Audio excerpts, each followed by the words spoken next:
우리가 종종 장례식 때 자주 부르는 찬송이 있습니다. 해보다 더 밝은 저 천국. 잘 모르십니까? 해보다 더 밝은 저 천국. 이름은 잘 모르시죠? 근데 요단강 건너가 만나리, 그러면 아시죠? 그게 그 찬송이에요. 제목이 그렇지. 며칠 후 요단강 건너가 만나리, 요단강 건너가 만나리.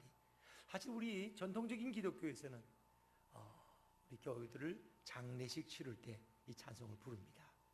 우리 성도들이 믿음으로 살다가 숨을 거두면 이제 요단강을 건너서 하나님의 나라 천국에 들어간다고 우리는 그렇게 생각을 해왔습니다. 그래서 죽은 자가 반드시 건너야 할 강이 바로 요단강이다. 요단강이다. 자, 그런데 사실은 오늘 본문에서 보면은 요단강은 죽은 자가 건너야 될 강이 아니라 살아있는 자가 건너야 될 강입니다. 우리가 적과 꿀이 흐르는 가나안 땅에, 축복의 땅에 들어가기 위해서 살아있는 자들이 건너야 할 강이 바로 요단강이다. 그러기에 의미에서 요단강은 우리 앞에 놓여있는 우리의 전진을 방해하는 어떤 시련과 고난, 역경이라고도 할 수 있습니다. 참으로 우리가 건너기에는 너무 힘들고 거의 불가능해 보이는 강이 바로 요단강이라는 것입니다. 오늘 이스라엘 백성이 바로 요단강 앞에 서 있습니다. 우리도 종종 우리 인생 앞에 우리의 앞길을 가로막고 있는 장애물처럼 여겨지는 요단강 앞에 설 때가 있습니다. 그것은 우리의 자녀의 가운데, 우리의 사업 가운데 요단강이 가로막을 수 있습니다. 때로는 나의 건강의 문제 가운데, 또 내 인생의 목표를 이루는 여정 가운데 요단강이라는 이 엄청난 장애물이 우리 앞을 가로막을 수 있습니다. 오늘 성경이 말하는 요단강은 아주 건너기 쉬운 그런 강이 아닙니다. 우리가 성지순례 가보면 요단강은 아주 폭이 좁습니다. 그래서 종종 조금 넓은 곳에서 여행 관광객들이 와서 침례를 받는 광경도 볼 때가 있습니다. 이 폭이 좁은 데는 그저 한 5m, 10m, 좀 넓은 데는 한 30m 정도 됩니다. 그러나 오늘 성경이 증언하는 그 시대는 지금보다 요단강이 많이 넓고 깊었습니다. 그래서 특별히 오늘 이스라엘 백성이 요단강을 건너고자 하던 그때는 수심이 3m에서 4m, 그리고 그때가 우기였기 때문에 마치 비가 많이 오고 홍수가 나면은 그 폭이 1km에서 1.6km까지 멀어진다고 합니다. 그러니까 저 끝에 보여야 건너갈 수 있는 그런 굉장히 넓은 강으로 여러분이 생각하시면 되겠습니다. 이스라엘 백성은 광야 40년을 달려왔습니다. 바로의 억압 가운데 고통당하던 그들이 하나님의 기적적인 역사 가운데 홍해를 건너서 40년을 달려왔습니다. 그들은 정말 홍해 앞에 오기까지 많은 역경의 세월을 보냈습니다. 이제 그들이 가나안 땅에 들어가기 위해서는 또 하나의 강을 건너야만 했습니다. 그것이 바로 요단강이었다는 것입니다. 근데 하필이면 그때가 우기였고 또 헬몬산에서 눈이 녹아서 내려오기 때문에 요단강이 범람해서 마치 홍수가 난 것처럼 깊은 수심을 가지고 있었다는 것이죠. 여호수아는 일찍 일어나서 시딤에서 요단 앞까지 전 진영을 옮겼습니다. 그리고 전 백성들에게 명령하기를 12명의 제사장들이 이제 이 언약궤를 메고 걸어가면 너희는 그 뒤를 따라가라고 명령합니다. 적어도 언약궤와 백성들 사이는 약 2000규빗, 한 규빗이 팔꿈치의 길이라고 하면은 한 45cm라고 하면은 무려 한 900m의 거리를 두고 그 언약궤를 따라가라고 명령했습니다. 그리고 너희는 너희 스스로를 성결케 하라고 명령합니다. 그리고 이제 언약궤를 맨 12명의 제사장들은 믿음으로 넘실대는 요단강에 들어가라고 말합니다. 이렇게 여호수아는 명령하고 있습니다. 우리는 이 본문을 보면서 이런 느낌이 들지 않습니까? 하나님이 너무하신 거 아니야? 적어도 이스라엘 백성들이 40년 동안을 고생하며 달려왔는데 이제 가나안이 눈앞에 있는데 아니 요단강만은 좀 쉽게 건너갈 수 있으면 좋지 않는가? 다리를 놓아주시든지 배를 통해 하든지 아니면 물을 줄여주시든지 그렇게 하셔야지. 저 넘실대는 물 3m, 4m의 수심을 200만의 인구가 어떻게 건너갈 수 있단 말인가? 하나님이 너무하신 거 아닌가? 마지막까지 하나님이 이스라엘 백성을 괴롭히려고 작정하셨나? 또 여호수아는 또 뭐야? 세상에 사람이 건너올 수 없는 이 불가능의 강을, 아니 언약궤를 앞세우고 건너가라고? 그러면 제사장들이 죽으면 누가 책임질 건데? 저 넘실대는 물이 저 사람들을 삼키지 않는다고 누가 장담할 수 있겠어? 사람들은 아마 여호수아를 바라보면서 이런 생각이 들지 않았겠습니까? 이스라엘 백성은 광야 40년을 지나면서 수많은 역경과 고난의 가시밭길을 걸어왔습니다. 너무 굶주릴 때 그들은 목말라서 원망하기도 했습니다. 그때 하나님은 반석을 터쳐서 생수를 마시게 했습니다. 그들이 너무 배고파서 부르짖을 때 하나님은 만나와 메추라기를 불어오셔서 그들로 하여금 먹게 했습니다. 또한 고라와 다단의 무리들이 모세에 대해서 반역을 일으켰을 때 땅이 입을 열어서 수천 명이 그 땅 속에 갇히는 그런 비극을 경험하기도 했습니다. 고생하면서 이제 여기까지 왔는데 큰 장벽이 우리 앞을 가로막고 있다니 이건 말도 안 돼. 이건 약속이 다르잖아. 가나안이 저기 있어 본 뭐에 그림의 떡인데 건널 수 없는 강이 우리 앞을 가로막고 있는데, 그러다 보니 백성들 가운데 웅성거림이 있습니다. 어떤 이들은 이렇게 불평합니다. 이제 우린 망했어. 여기까지 우리를 이끌어와서 요단강에 우리를 장사 지내려나 봐. 모세보다 능력 없는 저 여호수아가 우리를 어떻게 요단강을 건너게 하겠어? 그래도 모세는 하나님의 위대한 종이니까 우리로 하여금 홍해를 건널 수 있게 했지만 여호수아는 아직 새파랗게 젊은데 저에게 무슨 능력이 있어서 넘실대는 요단강을 건너게 하겠어? 이건 불가능해. 더구나 하나님은 애굽에서나 힘을 쓰시는 하나님이지 이 가나안 땅에서 하나님이 무슨 능력이 있겠어? 왜냐하면 예전에는 그 나라마다 지키는 민족신이 있습니다. 그들의 신은 그 지역에서만 영향력을 발휘하지 다른 나라에 가면 다른 나라 신이 또 있기 때문에 우리의 신은 힘을 쓸 수 없다고 생각했습니다. 여호와 하나님이 광야에서는 기적을 베푸셨지만 이 가나안 입구에서는 아무런 능력도 행할 수 없는 무능력한 하나님이 아닌가, 그들은 그렇게도 생각했습니다. 여호수아 자신도 힘겹기는 마찬가지였습니다. 백성들은 동요하고 물은 넘실대며 흐릅니다. 그때 하나님은 자신을 이렇게 소개하십니다. 나는 살아계신 하나님이다. 바로 하나님은 이제 요단강을 건너게 하시고 가나안 땅에 7 족속을 내쫓으실 살아계신 하나님이라고 자신을 밝히십니다. 그리고 11절 13절에 보니까 그 하나님은 바로 온 땅의 주 여호와라고 말합니다. 온 땅의 주 여호와. 그게 무슨 얘기예요? 애굽 땅에만, 광야에서만 능력을 행하시는 하나님이 아니라 온 세계의 주권자 되신 하나님임을 스스로 밝히고 계십니다. 하나님께서는 이스라엘 백성으로 하여금 요단강을 건너게 하기 위해서 먼저 여호수아를 무장시키십니다. 오늘 성경 1절에 보니까 또 여호수아가 아침 일찍 일어나, 이렇게 성경이 시작이 됩니다.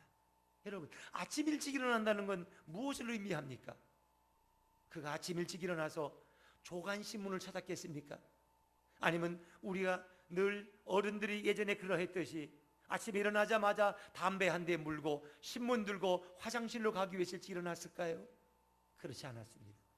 그는 기도하기 위해서 요단강을 건너야 되는 이 엄청난 사명 앞에서 여호수아의 마음에도 두려움이 엄습해 왔을 것입니다.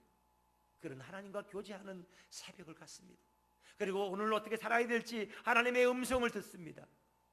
그리고 성령 충만해서 그런 백성의 리더로서 그들을 이끌고 전진하게 되었던 것입니다.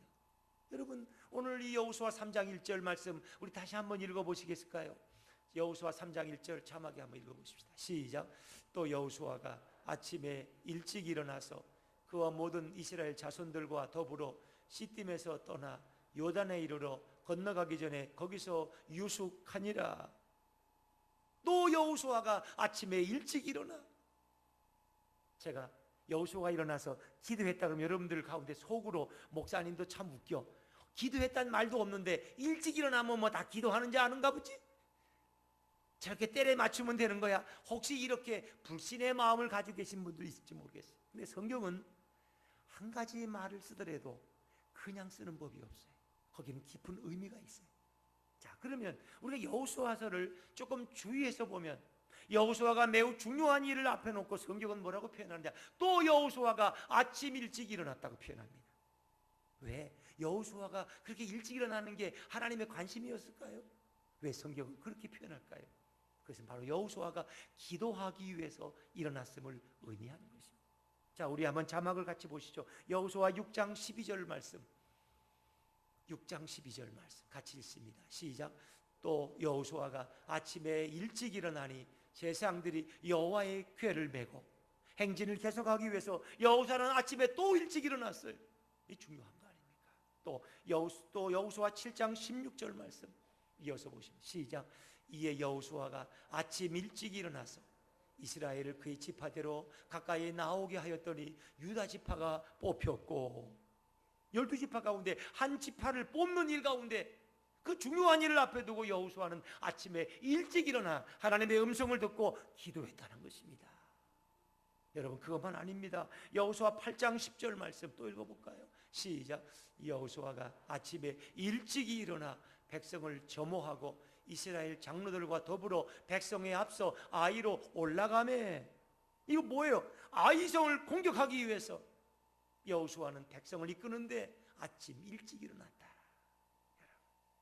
요즘 우리 연세가 80세가 넘으신 우리 권사님들이 아침에 일찍 일어나면 뭐 하시나요? 기도하러 오십니다. 집이 멀면 집에서 기도하시고, 아주 먼 분들은 가까운 교회 나가셔서, 여기 영등포 주변에 계신 분들은 교회까지 새벽에 이 성경 찬송 책을 들고 오셔서 새벽에 기도하시고, 그분들이 일어나는 목적은 기도하기 일어나는 목적이지 다른 목적 없어요. 어제보다 못한 텔레비 보려고 일어나는 일 없어요. 기도하기 위해서.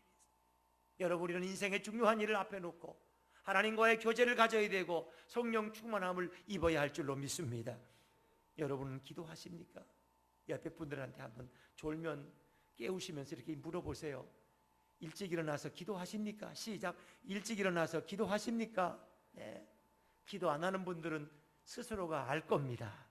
난 아침 일찍 일어나서 조깅하는데, 난 운동하는데, 물론 육신의 건강을 위해서 여러분이 운동하는 거 좋습니다. 어떤 분들은 일부러 차를 안 타고 교회 걸어오십니다. 새벽에 한 20분 정도 걸어오고 20분 정도 걸어가면 헬스클럽 안 가도 건강을 유지할 수 있는 걸 아니까 이래 새벽 기도 나오는 분들이 건강한 거예요. 보람의 공원 10바퀴 도나 여기 20분 동안 걸어왔다 가면 그렇게 건강에 좋다는 거예요, 여러분.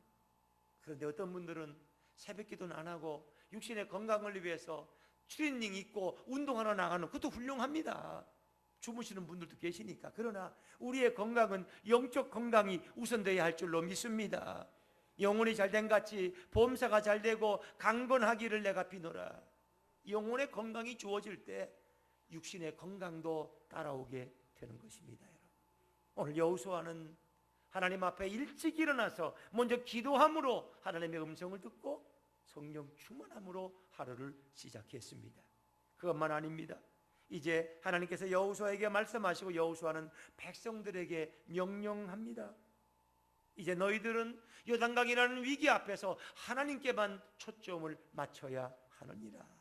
이제 너희들은 오직 하나님의 언약궤를 맨 제사장들, 이제 그들이 언약궤를 메고 갈 때 그 뒤를 따라가라는 것입니다. 자, 우리 오늘 2절 말씀을 한번 읽어볼까요? 3장 2절, 3장 3절 시작.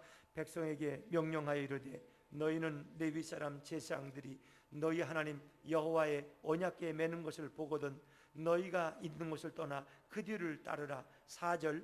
그러나 너희와 그 사이 거리가 2000규빗쯤 되게 하고 그것에 가까이 하지는 말라. 그리하면 너희가 행할 길을 알리니 너희가 이전에 이 길을 지나보지 못하였음이니라 하니라. 아멘. 여호수아는 명령합니다.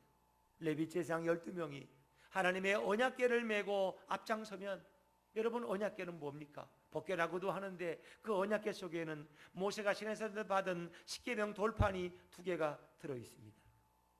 그래서 그것은 곧 하나님의 임재를 상징하는 것입니다. 이스라엘 백성은 광야를 지나갈 때 늘 하나님의 언약궤를 앞세웠습니다.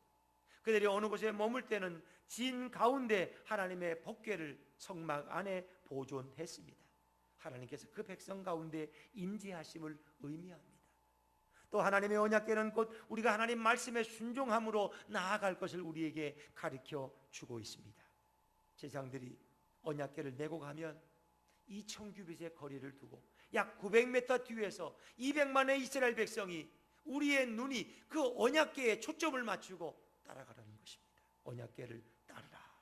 다시 말하면 그것은 바로 하나님을 바라보라, 하나님께 초점을 맞추고 나아가라 하는 것입니다. 그래서 이스라엘 백성들은 이 언약궤를 따라갈 때 능히 요단강을 건널 수 있고, 그들을 이끌어 가시는 하나님은 살아계신 하나님이요 온 땅의 주권자라고 성경은 증언하고 있습니다. 그것만 아니에요. 또 오늘 성경 보니까 5절에 보니까 너희 몸을 스스로 성결케 하라 라고 말씀합니다. 아니, 요단강을 건너기 전에 어떻게 목욕 제기하란 말인가, 옷을 갈아입으란 얘기인가, 뭘 성결케 하라고 했을까? 여러분, 그것은 공동체적인 의미가 있었을 것입니다. 너희가 이제 이 넘칠거리는 물 가운데서 불평하지 말고 원망하지 말고, 그리고 너희가 하나가 되란 이런 의미가 있지 않았을까요? 우리가 씻는다는 것은 주로 뭡니까? 더러운 걸 씻지만 죄를 씻는다는 의미를 가지고 죄를 씻는 거예요. 갈라디아 5장 19절 이하에 보면 성령의 9가지 열매가 소개되고 그 다음에 육체의 열매들이 소개됩니다. 그 육체의 열매 가운데 공동체적인 것들이 있습니다. 너희가 분쟁하는 것이나 시기하는 것이나 당짓는 것이나 분열함이 있다는 것입니다. 육체의 열매를 맺는 자들은 아마 이스라엘 공동체 속에 아마 이런 일들이 있었을 것입니다.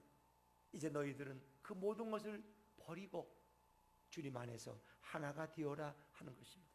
분열과 당짓는 것을 버리고 이제는 하나가 되어 스스로 성결케 되어야 요단강을 건널 수 있다는 것입니다. 그리고 하나님은 명령하십니다. 이제 제사장들이 언약궤를 메고 그 물이 넘실대는 그 요단강을 향해서 전진하라고 하나님은 명령하십니다. 자, 우리 오늘 성경 말씀 또 읽겠습니다. 우리 6절입니다. 6절 말씀을 같이 읽죠. 시작. 여호수아가 또 제사장들에게 말하여 이르되 언약궤를 메고 백성의 앞서 건너라 하매 곧 언약궤를 메고 백성의 앞서 나아가니라. 아멘. 그랬습니다. 오늘 믿음의 제사장들은 이 물이 넘실대지만 그것을 두려워하지 아니하고 그들은 전진합니다. 언약궤를 메고 내 뒤에는 200만의 이스라엘 백성이 우리를 따라오고 있는 것입니다. 만약 여기서 이 제사장들이 겁이 나가지고 잠깐 화장실 간다고 도망갔다가 안 와버리면 어떻게 되겠습니까? 누가 언약궤를 메겠습니까? 누가 전진하겠습니까? 그들이 만약 요단강이 무서워서 뒷걸음질 친다면 어떻게 요단강을 건너서 가나안을 점령할 수 있겠습니까? 근데 제사장들은 여호수아의 명령을 듣고 믿음으로 요단강을 향해 전진한 줄로 믿습니다. 넘신대는 물을 향해서 그들은 한 걸음 한 걸음 물속으로 들어가기 시작했습니다. 물은 아직 줄어들지 않습니다. 그러나 그들이 언약궤를 메고 꽤나 깊은 곳까지 걸어 들어갔을 때 하나님이 놀라운 일을 행하십니다. 하나님 위로부터 흐르는 그 요단강의 물을 끊으십니다. 그리고 멈추게 하십니다. 그리고 물을 쌓았다고 성경은 말씀합니다. 마치 벽돌을 쌓듯이 물로 벽을 쌓아서 이스라엘 백성들은 언약궤를 들고 있는 12명의 제사장이 그 요단강 중앙에 서 있는 그 순간 이스라엘 백성은 마른 땅같이 요단강을 건널 수 있었다는 것입니다. 정말 놀라운 일이 아닙니까, 여러분? 한번 상상해 보세요. 그 양쪽에 물벽이 쌓여져 있고 그 사이를 이스라엘 백성이 아마 수시간 동안, 몇 시간 동안 거기를 아마 건너갔을 것입니다. 그러나 제사장들의 마음에는 두려움도 있었을 거예요. 아니, 저 물이 갑자기 흐르면 우리는 휩쓸려 갈 텐데, 왜 홍수 날 때 보면, 쓰나미 날 때 보면 큰 빌딩도 막 그냥 바다에 휩쓸려 가고, 자동차가 휩쓸려 가고, 덤프 트럭이 바다에 그냥 막 휩쓸려 가고, 가끔 전에도 보니까 63빌딩에 그 수족관 지하에 있죠. 가본 지가 오래됐습니다만은 여순가 어디 갔더니 그 해양 박람회인가 뭐 하고 나서 수족관이 있는데 그 안에 뭐 큰 고래도 있고 뭐 해녀도 들어가서 헤엄쳐 다니고 그러는데 이 통로를 지나가는데 양쪽이 수족관이 거대한 몇백 톤의 물이 거기 들어가 있는. 지나갈 때 겁은 좀 나더라고요. 만약에 유리가 깨지면 압력을 못 이겨서 거기서 그냥 끝나는 거예요. 그냥 그 물을 뚫고 나온다는 건 불가능. 여러분, 만약에 물벽을 쌓은 곳을 이스라엘 백성이 지나갈 때 그들은 무엇을 느꼈을까요? 더구나 그 사이에 빨리 지나가면 좋은데 우리가 좀 이렇게 위험한 데는 좀 빨리 지나가고 싶잖아요. 꼬리가 뭐 좀 잡아다니는 것 같아서. 그런데 거기를 무려 6시간, 7시간 동안 언약궤를 메고 서 있는 제사장들 느낌은 어떠했을까요? 아이고, 이거 죽었다. 빨리 좀 지나가지. 빨리 좀 지나가지. 이거 여러분 상상해 보세요. 이게 지도자들의 헌신이에요. 헌신.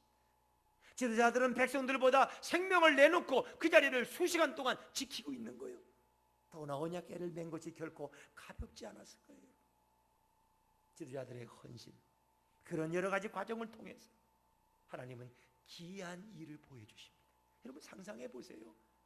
양쪽에 물이 쫙 갈라지고 거기를 건너간다고 할 때 그 감격은 이루 말할 수가 없었어요. 하나님이 오늘 뭘 하고자 하시는 거예요? 요단강 같은 넘칠대는 위기 앞에서 이스라엘 백성이 그 땅을 믿음으로 마른 땅같이 건너는 위대한 역사를 목도하기를 하나님이 원하셨어요. 그리고 이스라엘 백성이 진짜 여호와가 살아계신 하나님이다, 여호와가 위대한 우리의 주이시다, 그거를 고백하기를 원하신 줄로 믿습니다.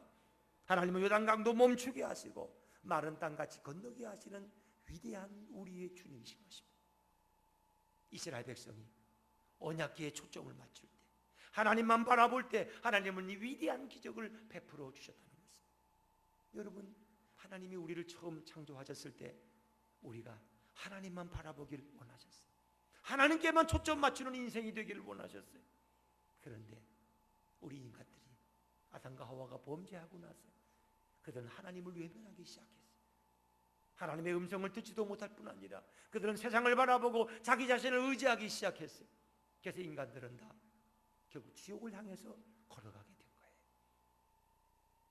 하나님께서는 인간을 불쌍히 여기시고 예수님을 우리에게 보내셨어요. 예수님이 우리의 모든 죄를 대신 짊어지시고 십자가에 죽었다가 부활하심으로 이제 우리는 주님을 바라보는 인생이 되었어요.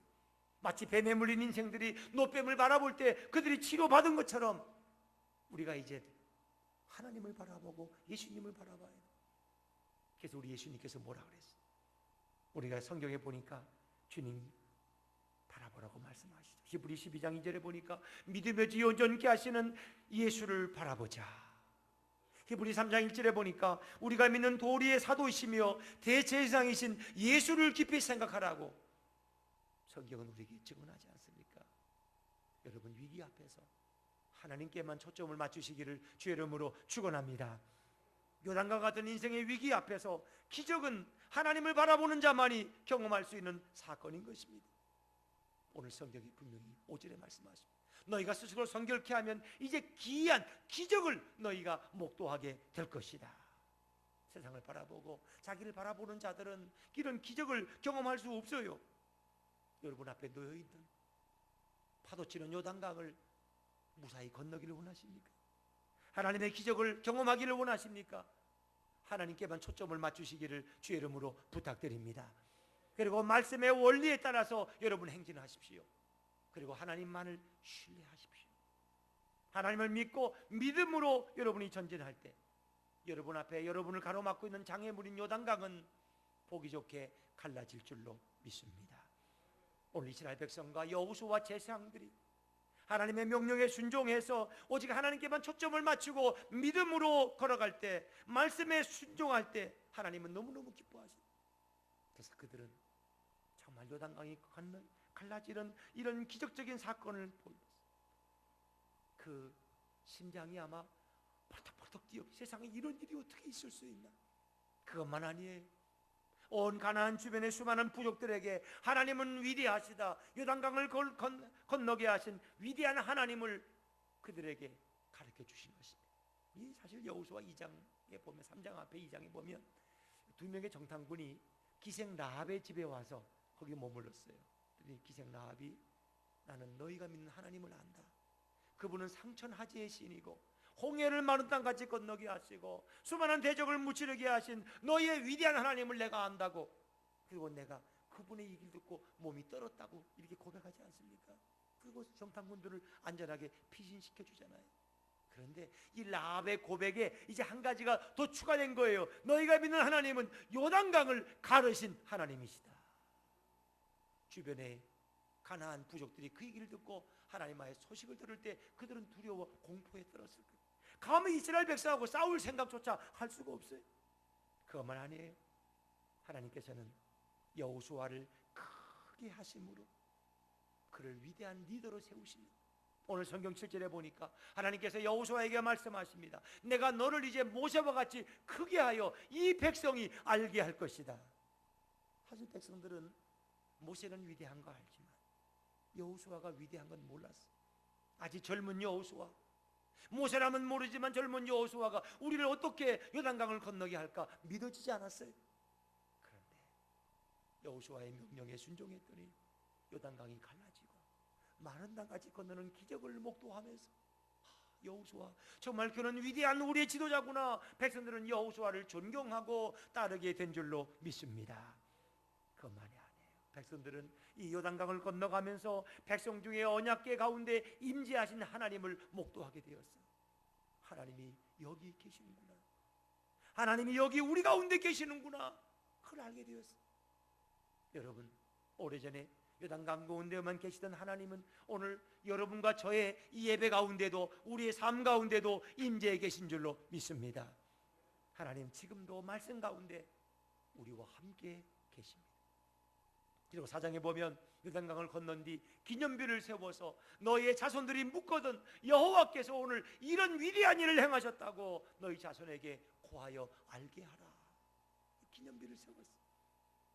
여러분, 오늘 이스라엘 백성 요단강 앞에서 처음에는 두려워 떨었지만은 하나님이 기적을 베푸셔서 요단강을 건너게 되었을 때 그들의 마음은 기뻐 뛰며 춤을 출 분위기가 되었을 거예요. 이런 고난이 없었더라면 어찌 하나님의 기적을 우리가 체험할 수 있었을까? 여러분 보세요. 요한복음 2장에 보면은 갈릴리 가나의 이 잔치집에 포도주가 떨어졌잖아요. 아니, 포도주가 떨어지지 않았으면 어떻게 이렇게 좋은 포도주를 맛볼 수 있었고 어떻게 예수님이 물로 기적을 행하시는 것을 목도할 수 있었을까요? 이거거든요. 우리가 부족할 때, 위기 앞에 섰을 때 하나님을 바라보면 그 가운데 하나님의 기적이 베풀어질 줄로 믿습니다. 우리는 하나님을 바라봐야 됩니다. 그래서 시편에 보면 종의 눈이 그 상전의 눈을, 여종의 눈이 그 주모의 손을 바람같이 우리가 하나님을 바라보게 하옵소서 기도하고 있잖아요. 자, 우리 시편 123편 한번 같이 읽어볼까요? 시작. 상전의 손을 바라보는 종들의 눈같이, 여주인의 손을 바라보는 여종의 눈같이 우리의 눈이 은혜 베풀어 주시기를 기다리나이다. 아멘. 여종은 주인의 손을 여주인의 손을 바라보잖아요. 뭘 시킬지 모르니까 늘 주인의 손끝을 바라봐요. 우리도 마찬가지예요. 하나님을 바라보고 하나님께 초점을 맞추는 인생이 승리의 인생이 될 줄로 믿습니다. 언젠가 글을 읽었더니 시골에서 목회하시는 한 목사님의 글이에요. 이분이 이 시골 목회가 좀 적적하죠. 사람도 없고 또 산이 있고 들이 있고 좀 이렇게 외롭고 밤길 지나가다 보면 멧돼지들도 가끔 내려오니까 위험하기도 하고 그렇다는 그런 얘기를 했더니 잘 아는 친척이 이 진돗개 새끼를 하나 선물을 해줬어요. 진돗개를 데려다가 사택 문 앞에 마당에다 집을 만들고 키우는데 이 참 놀랍다는 거예요. 신방 갔다가 들어오면 진돗개가 주인의 얼굴을 착 주시한다는 거예요. 또 이제 배고프겠구나 하고 먹이를 주려고 나오면 그렇게 주인을 쳐다보면서 꼬리를 흔들고 반가워가지고 덩실덩실 춤을 춘다는 거예요. 하여튼 진돗개는 그냥 앉아있다가도 주인만 오면은 귀를 세우고 주인에게 집중한다는 거예요. 그 진돗개를 바라보면서 자신이 후회가 되더라고요. 진돗개는 밥 주는 주인을 이렇게 주목해 쳐다보는데 나는 우리의 하나님 여호와를 얼마나 바라보았는가. 필요할 때만 바라보고 뭔가 부족할 때만 하나님 찾지 않았는가. 그게 반성이 되더라는 것입니다. 가끔 진돗개를 데리고 아침마다 산책을 하는데 이 진돗개는 그저 옆에 딱 붙어가지고 떠나질 않습니다. 옛날에 좀 기르던 좀 이렇게 똥개들은 그냥 멀리 도망가면 언제 오는지 모르는데 진돗개는 주인께도 떠나잖아요. 왜? 주인을 지켜야 되니까. 그런데도 즐겁게 친구가 없어도 아침을 안 줘도 그냥 즐겁게 주인을 따라가 오는 것이 보니 너무 그것이 감격스럽다. 그러면서 자신이 생각이 나더라고요. 내가 하나님과 주님과 이렇게 동행하는 삶에 얼마나 감사하고 얼마나 기뻐하고 있는가. 그래서 그 목사님이 이런 정말 내가 때로는 진돗개보다도 못한 이렇게 목사라고 느껴진다고 하는 것을 고백하는 글을 읽은 적이 있습니다. 여러분 그렇지 않습니까? 개는 주인의 작은 손짓에도 집중을 하고 주인의 손끝만 쳐다보는데 우리는 늘 그렇게 하나님을 바라보고 있느냐 하는 것입니다. 때로는 하나님의 손끝에 우리는 무관심하고 하나님보다 앞서가는 경우가 있는가 하면 세상을 바라보는 경우는 왜 없었습니까? 그래서 여호수아는 명령하잖아요. 너희는 절대로 언약궤보다 앞서서는 안 된다. 너희는 언약궤를 따라가라 하는 것입니다. 따라가라. 오늘 우리의 인생이 진실로 하나님을 따라가며 하나님의 말씀을 따라서 하나님께 초점을 맞추는 인생이 되어야 할 줄로 믿습니다. 여러분은 진정 하나님께 삶의 초점을 맞추고 계십니까? 이 옥수수 박사로 유명한 김순건 장로님이 계십니다. 이분의 또 부인도 저희 같은 교단의 장로님이신데 이분이 이 옥수수 박사라 부르죠. 슈퍼 옥수수를 개발해 가지고 수많은 사람들을 기근에서 구해냈습니다. 특히 아프리카가 늘 양식이 부족하잖아요. 그래서 아프리카 가서 그 기후에 맞는 옥수수 품종을 개발해서 많은 지역에 옥수수를 보급해서 참 훌륭한 분이죠. 이분은. 그리고 그분이 이제 북한을 자주 가서 북한에 식량난이 있으니까 거기 이제 옥수수를 개발해 주는데 2001년도 19차 방북대였답니다. 북한은 그때 가뭄이 너무너무 심했어요. 이 북한에는 이 북한 농업과학원이라고 있어서 옥수수만 연구하는 대학원생들이 있어요. 그래서 그 대학원생들을 만나서 이런저런 강의를 하고 이제 났는데 그 학생들이 목사님, 박사님 지금 너무 기근이 심해서 우리가 심은 옥수수가 이게 다 지금 말라 죽게 됐습니다. 박사님은 장로님이시니까 장로님이 믿는 하나님께 기도해 주십시오. 30mm의 비가 오지 않으면 이 옥수수 다 죽습니다. 그럼 우리 뭘 먹고 삽니까? 하면서 요청을 합니다. 아주 애원을 해요. 그래서 장로님이 그러면 나만 기도하지 말고 우리 같이 기도합시다. 그래서 그 북한의 그 농업과학원 대학원생들과 함께 하나님 앞에 비를 주시도록 기도했다는 거예요. 정말 오랜 시간 눈물 흘리며 간절히 기도했어요. 이 굶어 죽어가는 식량난에 허덕이는 이 북한 주민을 하나님 긍휼히 여겨달라고 간절히 기도했다. 놀라운 일은 그날 기도하고 났는데 그날 저녁에 비가 왔는데 12mm의 비가 내려서 12mm. 30mm는 안 되지만은 12mm가 내렸어요. 더 놀라운 건 그 다음날 아침에 보니까 18mm가 또 내렸어요. 정확하게 30mm의 비가 내렸어요. 그 해에 옥수수 농사가 정말 풍성하게 열리게 되었다는 것입니다. 그들은 하나님을 바라보았습니다. 정말 옥수수마저 이 어려울 때에 하나님이 비를 주셔야 되니까 하나님께 초점을 맞추고 부르짖었더니 하나님이 그 은혜를 주셨어요. 혹시 그 얘기를 들으면 에이 목사님 우연히 비가 올 때 되니까 왔겠죠. 별걸 가지고 다 그러시네. 그게 우연입니까? 365일 가운데 옥수수에 필요한 그 비를 구한 그 시간에 온 것이 어찌 우연이라고 말할 수 있겠습니까? 하나님은 당신을 바라보는 자들에게 오늘도 기적을 베푸시는 분인 줄로 믿습니다. 우리 강문호 목사님이라고 감리교회 부흥강사 목사님 계시고 제가 목회하던 교회에서도 한번 모셔서 말씀 들은 적이 있습니다. 이분이 쓴 글에 보면 그런 얘기가 있어요. 어느 교회에서 이 연초에 윷놀이를 하게 됐답니다. 그래서 이 어른 성도님들이 두 팀으로 나눠서 윷놀이를 하게 됐어요. 그런데 한 팀이 워낙 잘해가지고 그냥 돌이 4개인데 벌써 3개가 다 나버리고 이제 하나가 마지막 이제 도나 개만 남은 이거 끝나는 거예요. 그냥 끝나는 거예요. 그러니까 뭐 이미 한쪽은 이미 기울어진 거죠. 그리고 이 지는 팀은 이제 하나만 겨우 달았지 3개는 아직 달지도 못했어. 이 게임이 안 되는 거야. 이제는 한 번만 던지면 이제는 끝나는 거예요. 이제. 근데 이 지는 팀에 이 마지막 던지는 분이 뭐 시간이 바빴던지 에이 나 그냥 갈래 하고 바빠 일어났어요. 이게 남이 대신 치긴 그렇고 전 찝찝하고 마지막 지는 판인데 뭘 쳐도 이건 질 수밖에 없어요. 이제 상대방이 도만 개만 쳐도 이제 끝나는 거니까 이 옆에 구경하던 초등학교 주일학교 애한테 야 네가 한번 쳐봐라 네가 어? 그랬더니 제가요? 그랬더니 얘가 잠깐 기다리세요 그러더라는 거예요. 그랬더니 우리 4층 그 미션홀처럼 옆에 조그만 방이 있는데 걔가 골로 들어가서 안 나와. 얘가 왜 안 나오나 하고 갔더니 걔가 기도하고 있는 거예요. 하나님 저 집사님이 나보고 유술치라 그러네요. 어떻게 하면 좋아요? 하나님이 함께 하시면 이기게 해주신다 그랬죠. 하나님은 뭐든지 가능하다 그랬죠. 저에게 이길 수 있는 지혜를 주세요. 애가 기도하고요. 너무 기특하기도 하고 참 애가 참 요상하다 그래가지고 기다렸어요. 그랬더니 애가 나왔어요. 근데 놀랍게 그 애가 기도하고 와서 유술 쳤는데 말도 마세요. 그 판이 완전히 뒤집어졌어. 걔가 모를 6개를 치고 유술 또 쳤다는 거예요. 상대방은 쳐보지도 못하고 그냥 유판이 끝났대. 세상에 어떻게 그런 일이, 그게 불가능해 보여요? 가능해 보여요? 우리 권사님들은 가능하다. 왜?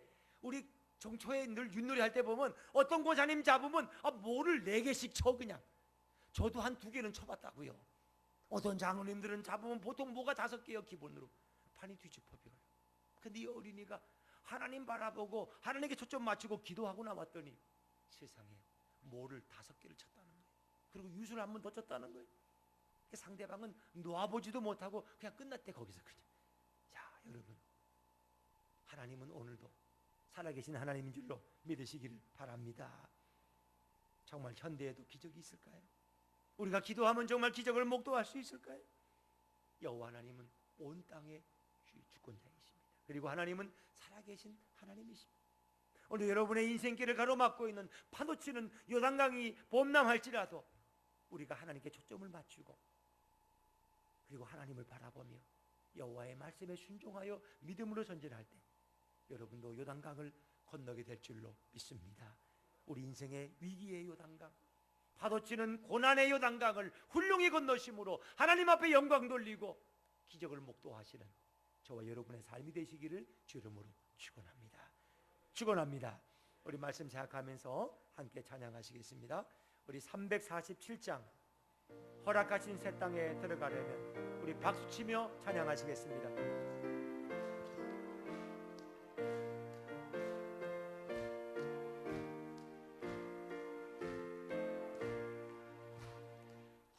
허락하신 새 땅에 들어가려면